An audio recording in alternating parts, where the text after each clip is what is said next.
For the first time in 7 years, Piedmont High School will begin a new school year with a new principal.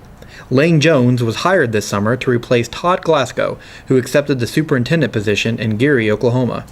Jones, a former assistant principal at Bartlesville High School, has over 15 years of teaching experience and officially began his duties in Piedmont earlier this summer.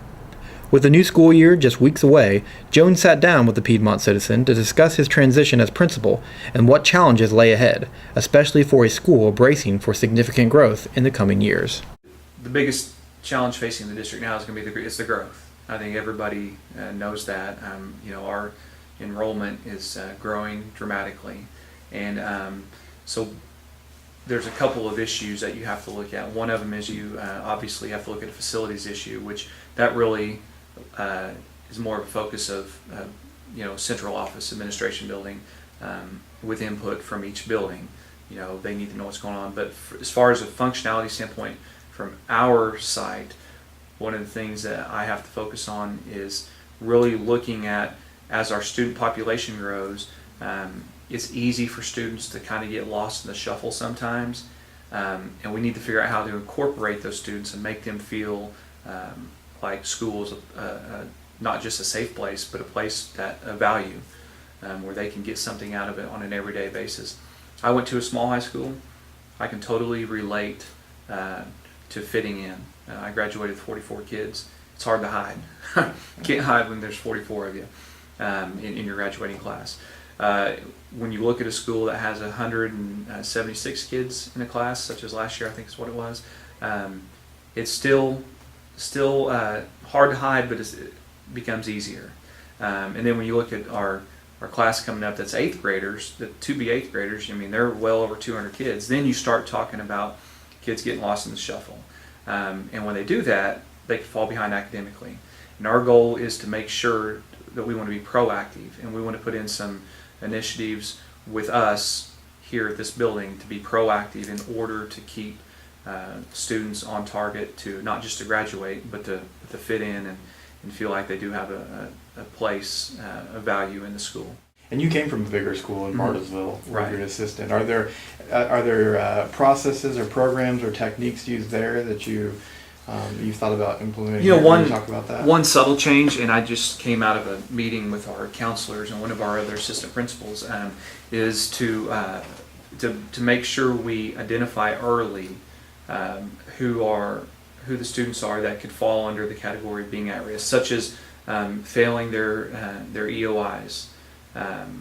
Maybe fail a senior that is failing a class they need to graduate, that could cost them from actually walking across the stage. We want to identify those students early. So one of the things that we did at Bartlesville, I want to do here, and we're going to do, is create we're going to meet on a bi-monthly basis, or probably a monthly basis right now, and identify those kids, who they are, using data, figure out if they're an attendance issue, if they failed the EOIs, if they failed certain classes they need to graduate, identify those students, and then identify ways that we can support those students in order to make them successful. And so we will meet on probably a monthly basis, starting in early September, right after school starts. And we may even start that sooner as we look at last year's data. Maybe some kids who are in need of support right now. Maybe some seniors who, hey, we need to get them to graduate, because 100% graduation rate is what is in place now. We need to maintain that. And as our numbers grow, the odds are you're going to lose some kids in the shuffle. And so this is a way to be proactive, to make sure we address those students now.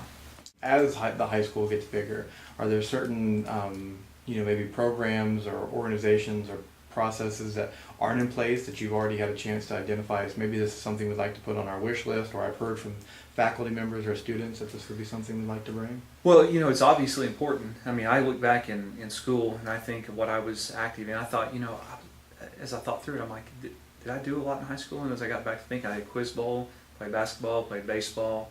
I was in student council. I was a class officer.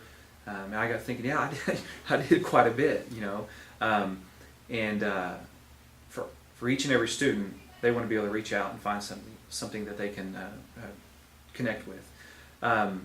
So it is a goal to make sure we are connecting, we are providing an opportunity for students to connect. I'll just give you one example, that something I came across that I'm surprised isn't in place, and I don't know if there hasn't been a demand, but we had a teacher that we just recently hired who was very active in high school. I think he might have been actually a national placer in speech and debate. We don't have a speech and debate program in place right now, and I know that we're going to have students who would definitely be interested in that. So that's just one small example. In another way to address that is we need to go out and find out what the students want. Are we not offering something that they'd be interested in having that we can provide? And so getting some student feedback is another goal of mine as well.